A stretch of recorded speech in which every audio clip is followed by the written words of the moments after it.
Si na sengi na bana na nzambe nyonso ba s'abonner na chaîne na biso Jésus revient TV oyo le kaka na YouTube.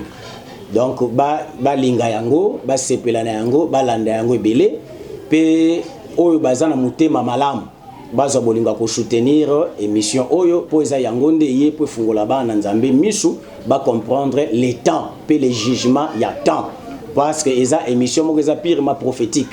Parce que la marche de l'église c'est la capé prophétique. On go en contact na émission oyo to na chaîne oyo ba numéro eza na C au bas de l'écran wana so yika ko bengi l'émission na ko atteindre ba chaîne oyo si facilement. Je crois que au en contact peut aux alaga de cité na kombo na Yesu.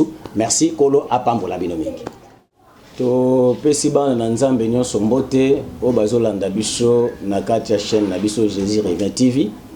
Donc tous en émission na biso tous l'exapona ko revela na tina ya basine ya temps de la fin. Amen. Pona komema bana na nzambe o baza tamsu na kati ya distraction ba comprendre pe ba lamuka ba yeba attitude nini ba koza nango pona tango. Amen. Na ngambo nanga nazana évangéliste Arnold pena évangéliste Joël o bazo ko comprendre biso na kati mission. Yango to tombeli bino bolandi bolam. Amen. Tolingi tolobela ba signe ya temps de la fin. Pour nani d'abord tozolobela les temps de la fin. Je crois que toko banda par kotanga Bible. Daniel chapitre 12 le verset 4e. Bible zolobana biso nini. Daniel chapitre 12 verset 4. Je lis au nom de Jésus. Amen. Toi Daniel, tiens secrète ces paroles. Eux seuls le livrent jusqu'au temps de la fin. Plusieurs alors les liront et la connaissance augmentera. Merci.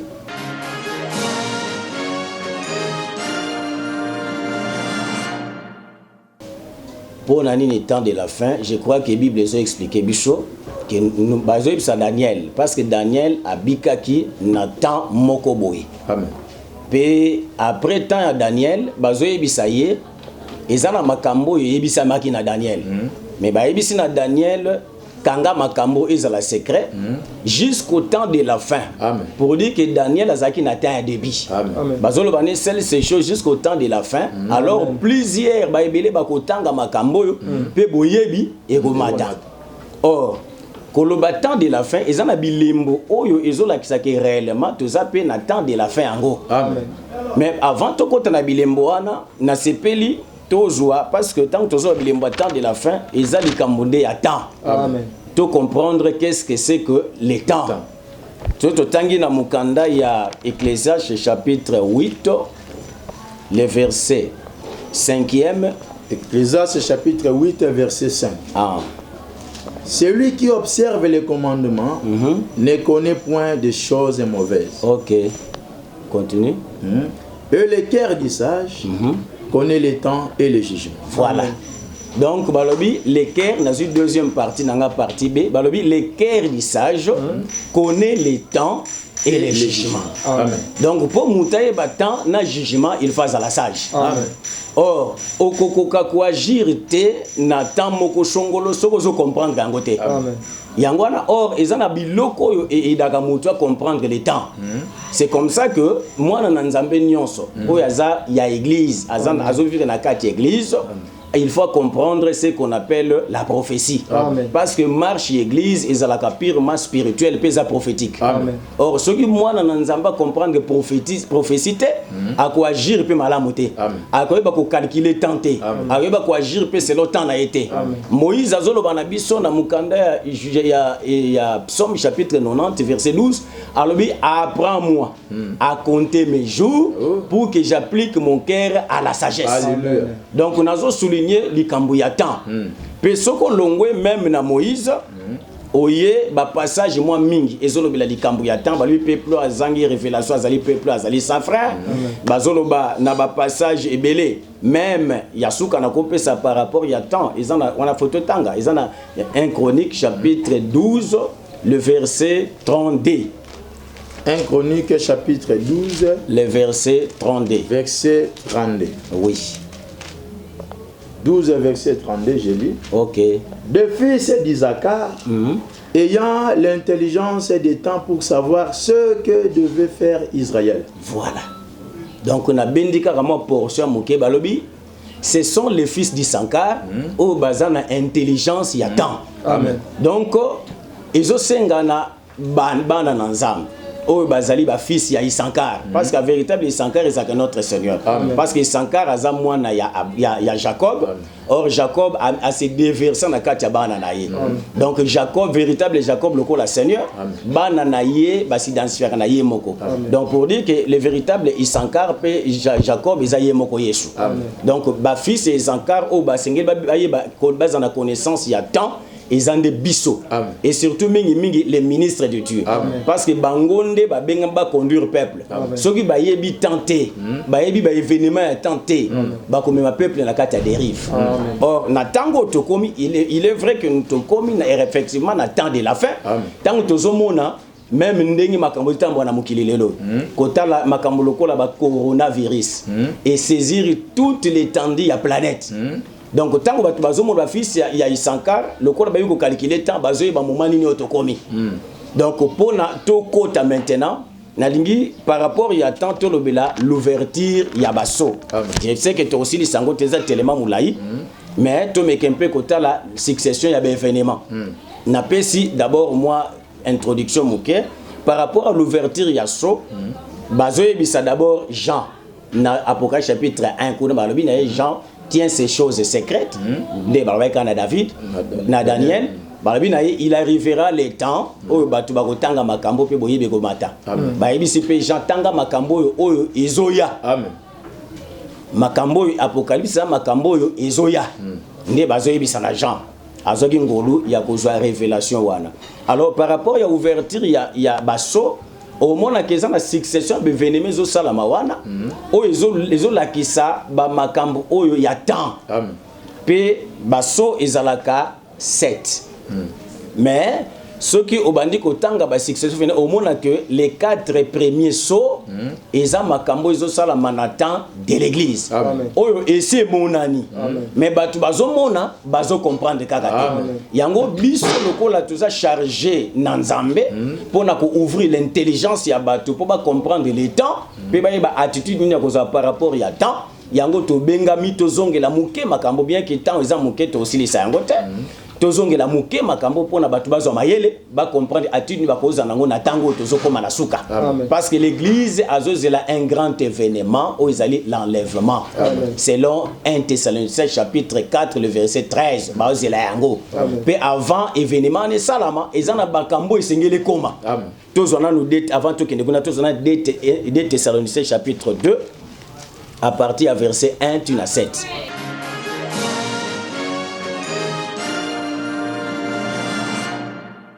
Deux Thessaloniciens chapitre 2 verset 1 à 7. Pour ce qui concerne l'avènement de notre Seigneur Jésus-Christ et notre réunion avec lui, oui, dans les airs, nous vous prions, frères. On prie à qui? Église. Pas n'importe qui, l'église. Amen. Nous vous prions, frères, de ne pas vous laisser facilement ébranler dans votre bon sens. Ok. Et de ne pas vous laisser troubler, soit par quelque inspiration, voilà, soit par quelques paroles. Voilà. Pour ce qui est de l'avènement de notre Seigneur, bazo kebisa église na apôtre Paul parce que ça poussé par l'esprit. Azo kebisa église a se laissé troubler na bon sens na par rapport il y a inspiration par rapport il y a makambo belé zo para kata mukili a se laisser troubler. Donc pour dire quoi? Pour dire qu'avant que l'enlèvement de l'église arrive, il y a des choses qui poussent en aïkoya. Pour y a troubler il y a l'église, il y a peuple de Dieu. Tel que Mikolo na qui sango, basu qui est manakati la Bible, basu qui est manakati mutazwa, achana mai, amela tout ça. Ce sont des choses zolobama. Mais tout continuer là. Balobini. Ou par quelques lettres qu'on dirait venir de nous. inspiration te bato bazala ebrale na inspiration moko te na ba lettre moko songolo ko uta wapite na maloba moko songolo pete comme si le jour du Seigneur était déjà là. mais batala bilembo ekotalisa que réellement jour ya Seigneur est commis. Que personne ne vous séduise d'aucune manière. Voilà. Pour eloko eko précéder ko zonga na nkolo ezali nde l'esprit de la séduction. Amen. Or la séduction zo salama de plusieurs manières. Parmi lesquelles biloba lobo tozoyoka o. Merci. Car il faut que l'apostasie soit arrivée auparavant. Voilà. Pour que le Seigneur eloko ya makasi oyo eko salama eko annoncer l'arrivée à Seigneur oyo za pour bientôt ndeto to ba basile balobi eloko liboso il faut que l'apostasie arrive auparavant. eloko nini bazobenga apostasie apostasie zalaka abandon ya vraie parole. Amen. Pe soki olobi o observer na tango to za nango na kati ya mukili oyo to na kati ya Congo en particulier au mona que la vraie parole est comme rare. Amen. Batu ba abandonner la vraie parole pour na ko se lancer dans la pratique moko boye pour na ba attirer ba foule autour na ba.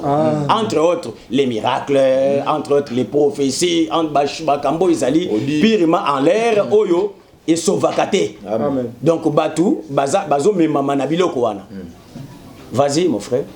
Car il faut que l'apostasie soit arrivée auparavant. Apostasie là nous faut y a abandon, il y a vraie parole. Cela veut dire batu bazo ko s'écarter na ba ligne, na ligne oyo so tika ki batu balanda nango, bazo kota na makambo susu oyo kutu ezata na importance té par rapport ya sali ya batu. Amen. Parce que le miracle et au sa salutaire. Amen. La prophétie au sa salutaire. Pour ce otuni miracle ya munene o ya Bible o ndenga na tanga kana mona ezakalise kwa Lazare. Amen. Lazare a sali 4 jours na tomba pola. Est-ce que cela ndaga pola c'est un véritable miracle. Maintenant tout le Lazare ngwaza wapi.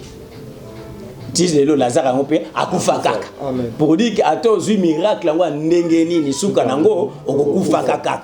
Or si mana kokufa ezan de jugement moteya. Amen, c'est la vérité papa. Merci, continue. Et qu'on ait vu paraître l'homme du péché. L'homme du péché il faut apparaître. Le fils de la perdition.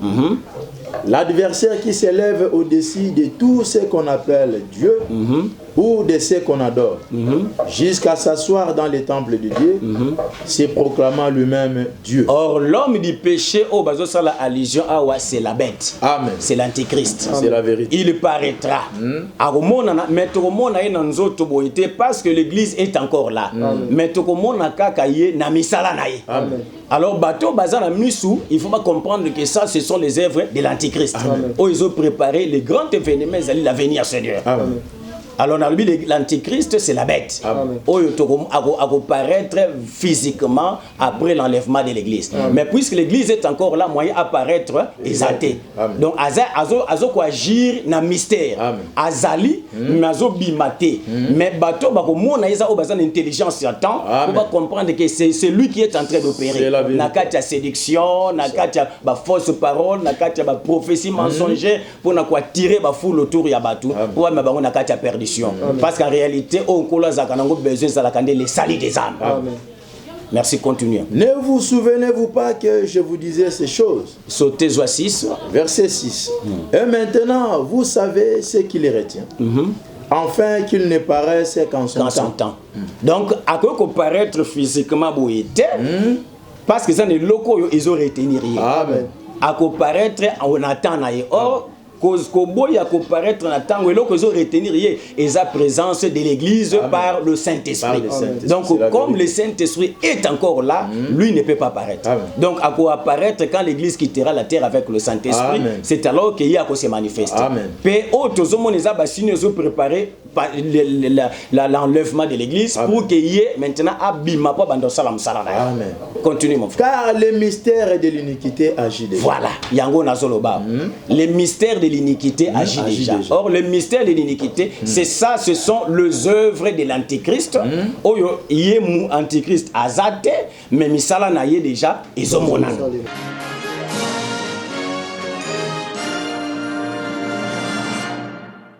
Donc on remarque on a nini, on remarque on kaka neloko moko caractéristique la séduction. Amen. La séduction par rapport au cas par rapport il y a fausse parole.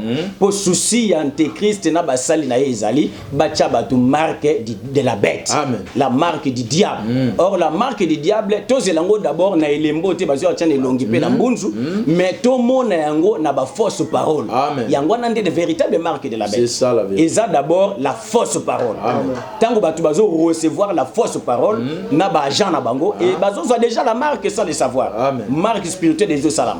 Donc pour dire que l'antéchrist azo ko agir mais na mystère. Azo mona na te mais azo sala. Pe ba ebele et si emballé bango déjà. Ba côté na kati kitunga na. Mais pour na yo mutozo landangai so sala attention. Fungola misu pe tala makamundenge zo ko se passer na mukili o se référer na prophétie c'est que Jésus avait dit pour pe sa yo mayele ya comprendre que temps peut ko agir en fonction ya temps pour obongama pour les grands événements tozo c'est-à-dire enlèvement de l'église. Vas-y mon frère. Il faut seulement que celui qui les retient encore ait disparu. Na utolo bango c'est l'église qui les retient pour qu'à c'est pas apparaître qu'à son temps. Et alors paraîtra l'impie que le Seigneur détruira par le souffle de sa bouche. Oko shuka na yo wana. Passage pourquoi pour sunga biso to comprendre eloko moko que ba signe il y a tant de la fin au tozolobela. Et ça n'a biloko ezo caractériser yango. C'est l'apostasie. Est-ce que tout le monde yango, tout le monde yango te. Tout le monde yango. L'apostasie est sali. L'apostasie est caractérisée par l'abandon, il y a vraie parole. L'abandon, il y a vrai Dieu. Pe batu ba se donner na ba pratique belé belé. Nazo mona muta simbi moto na TV. Abenga batu ba ya. Azobimisa moto na maboko na ye asimbi mayibo ya komisi yango ji tout ça c'est l'apostasie pour na quoi tirer batu pa na ye okoya wana vraie parole exact c'est ça donc quand tango bana nza bazomona makambo yo omoni lokola mpia ke koti na Congo passe koti na Congo batu bana poisa makamande ngwa ndizo kwa tirer bango pa kanti yango nde ekolongola bango passe or passe ya nzoto ate longwe amina yo kokufe kokende wapi pour ce que vous faites un colo à Rozonga, au Kende, yo kanti mai ebongwani makiela soki ekobongani ji yango muteko justifier devant Nzambe jamais to mutasimbi soki ba papier appelisi yango moto nde lobiko yango wana tangu bana na Nzambe bazomona makambo il faut ba comprendre que za bilembo ya tango na so pe ba fungola misu na bango ba redresser mutu ba comprendre que la venue Seigneur est approche. Alléluia.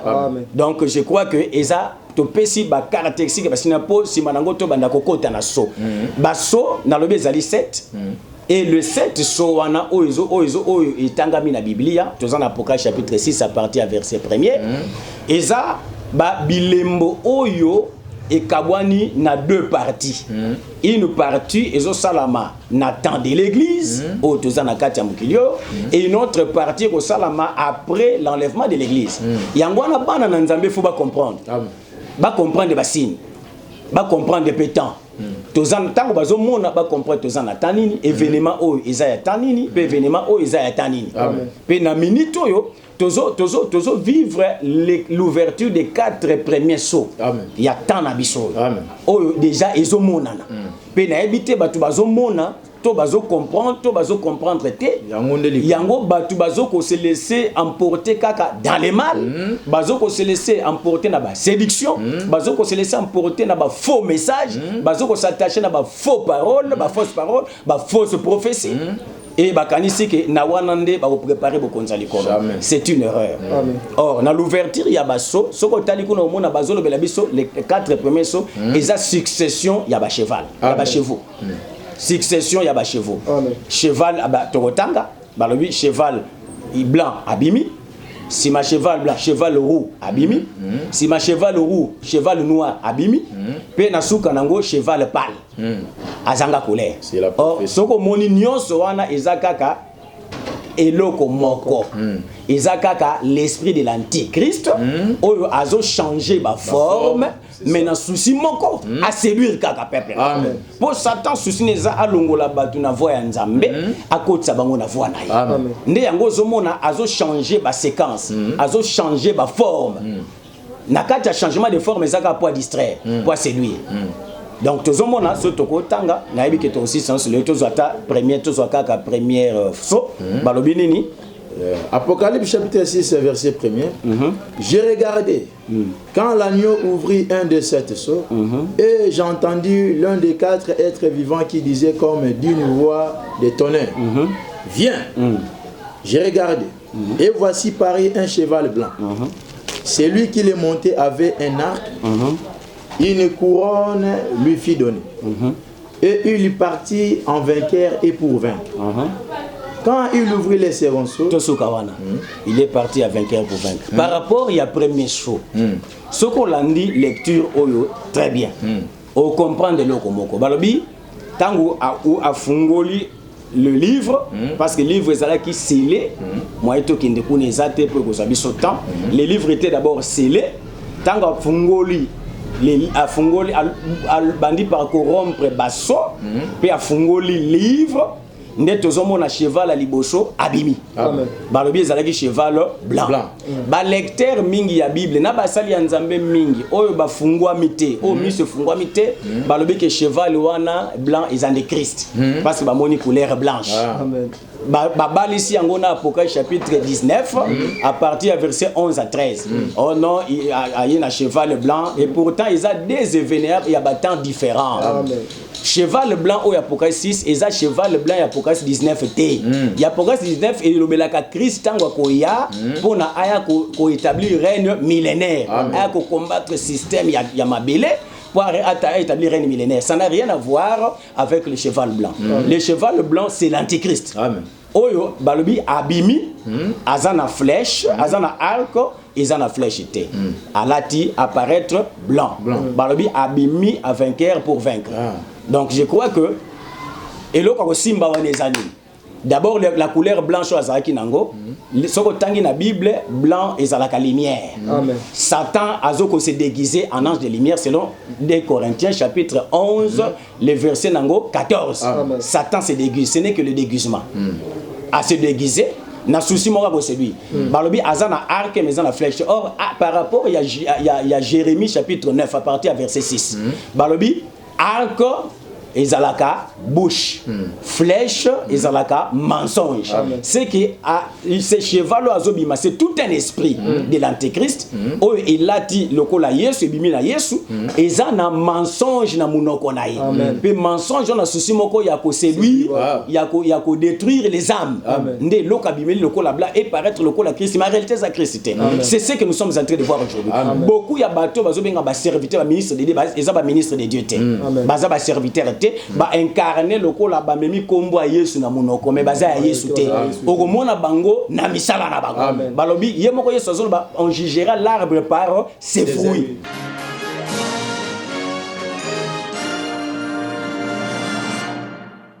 Or fruit c'est le message au bazo porter message la bango soko tali okomona eza tourner vers kolia malamu kolata malamu kobala ko voyager ba mituka makambo bele bilamba poto et tourner autour ya wana. Or Christ atika ilo la poya opesa biso makambo na te alors que certes il est un homme de gagner le monde te s'il perdait son âme et loko eza valeur na bomo na biso ezalaka ndi âme. Donc cheval wana blanc n'est que l'antéchrist à la forme lokola Christ lokola serviteur ya Christ pour ya ko séduire bana nzamba. Je crois que pour na monoposé parole te na pesi ba bandeko nanga baza pembe na ngai moi maloba mikuse pour baloba poto kendo silisa na bo. Papa nzambe ya pambola yo. Bolandi vraiment papa na message ya kitoko pesi biso antichrist. Bien aimé dans le Seigneur, na ta otozali bana na nzambe il faut pas tozala distrait. C'est-à-dire to fongola misu na kati ya makomia nzambe toye ba parole o eza pire makomia nzambe lobi ete to chercher premièrement le royaume des cieux.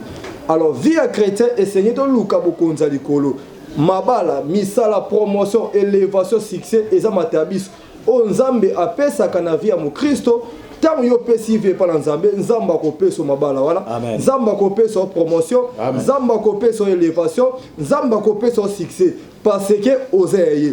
Bien aimé dans le Seigneur, tu peux sa vie par l'Anzambe, tu luka bokonza likolo, pour Nzambe, azala pena souci na biso, tu allons enlever un jour tant ya koya. Ce qui pas été bien aimé, yeba été lié ezali soko kufi okozala wapi. Ya wana papa a révélé makomi oyo. Toyeba tant tozali par rapport à likomi Nzambe, antichrist déjà a commis kosala déjà musala na kata église.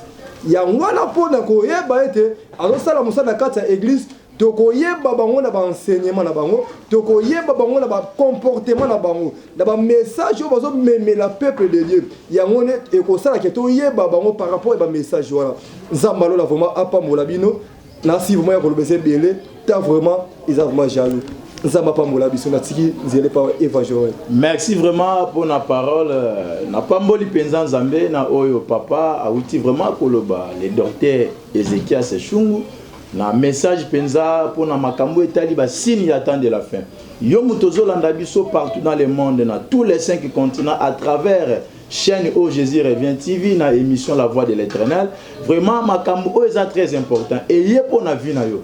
Ba situation o nyonso tozo vivre na se na moyo o soki otangi na ndaku na mokanda Luc chapitre na yango 21 banda na verset 11 okomona voir même atana ba peste bible lobele yango ba famine ba tremblement de terre o nyonso tout donc tozo mona eza dona ba corona to ba covid-19 oyo eza makambo o Jésus esi alobele yango tango ba disciple bazo tunaye quel sera le signe de ton avènement. Donc c'est-à-dire moment où tozana yango eza moment ko esengeli te mwana na nzambe no surtout azwa bonne conscience penza na makambo o eza ko se passer pour enlèvement eza pour bientôt.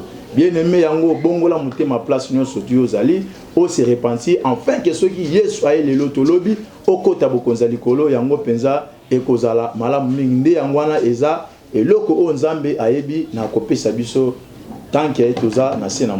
Merci, je crois que par rapport à coronavirus, tolobi ke bana nzeba za na kimia pour promesse zali fléau mon côté ko sa au simbayo peste mon côté au simbayo likambo za za na nzambe nzamba mona elembo na ina kati na yo pour ko za no protéger ate ko beta batumbe yo ko betote confère les jours ya Israël en Égypte pe ya Rahab na kati ya Jéricho basimba magate parce que bazaka na nzambe.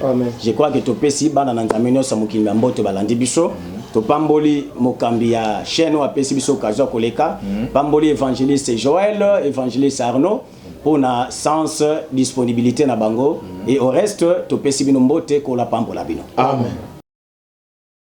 Si na sengi na bana na nzambe nyonso ba s'abonner na chaîne na biso Jésus revient TV o ele kaka na YouTube. Donc ba linga yango ba sepela na yango ba landa yango ebele pe oyo bazana mutema malamu bazo bolinga ko soutenir émission oyo po eza yango nde ye po fungola bana nzambe misu ba comprendre les temps pe les jugements ya temps parce que eza émission moko eza purement prophétique parce que la marche de l'église c'est la capé prophétique on go en contact na émission oyo to na chaîne oyo ba numéro eza na C au bas de l'écran wana so yika ko bengi l'émission na ko atteindre la chaîne oyo si facilement. Je crois que au en contact peut aux alaga de cité na kombo na Yesu. Merci kolo apambola bino mingi.